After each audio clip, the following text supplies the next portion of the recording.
Russia-Ukraine news. Putin promises African leaders at a summit in Russia that trade and other ties will be expanded.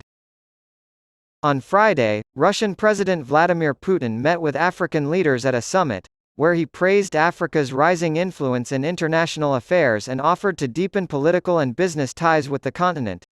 Putin said during his address to the two-day Russia-Africa summit that Moscow would examine the peace plan for Ukraine that the African leaders had proposed with great care. Putin said, "This is an acute issue, and we aren't evading its consideration," reiterating Russia's commitment to the African initiative and assuring him that Moscow is looking at it attentively. Putin also reassured the continent that despite Ukraine's withdrawal from a deal allowing grain shipments, Russia will continue to provide a steady supply of grain and other agricultural products.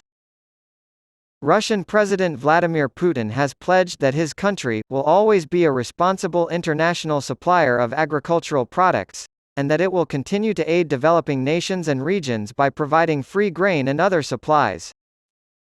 At the opening of the summit on Thursday, he announced that Russia plans to send up to 50,000 tons of grain aid to Burkina Faso, Zimbabwe, Mali, Somalia, Eritrea, and the Central African Republic within the next 3 to 4 months.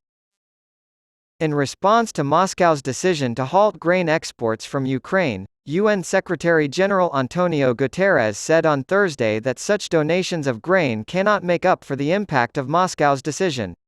UN Secretary-General Antonio Guterres has stated that negotiations are underway with Turkey, Ukraine, Russia, and other countries to restore the agreement that allowed Ukraine to export more than 32,000 tons of grain and significantly reduce global food prices. The grain supply comes largely from Russia and Ukraine.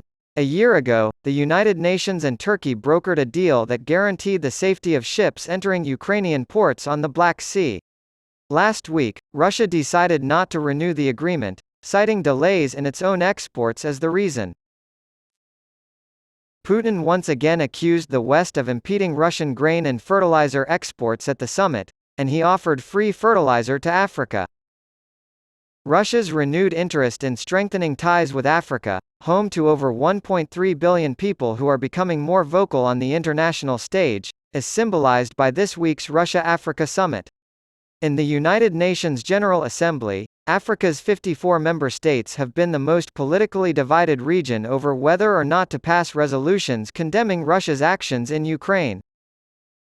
The Kremlin blamed outrageous Western pressure for the low turnout of African countries, 15 fewer than at the first Russia-Africa summit in 2019, with only 17 heads of state present. Putin praised Africa's role in the emerging, multipolar world order, noting that the era of hegemony of one or several countries is receding into the past, albeit not without resistance on the part of those who got used to their own uniqueness and monopoly on global affairs. The desire to protect one's true sovereignty and the right to pursue one's own unique path to development in the political, economic, social, cultural, and other spheres, binds Russia and Africa together, he said.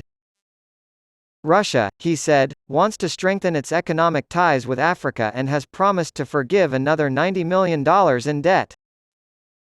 Putin stated that Russia is willing to assist African countries in strengthening their defense ties by providing them with assistance in training their military and increasing supplies of military equipment, some of which will be provided free of charge.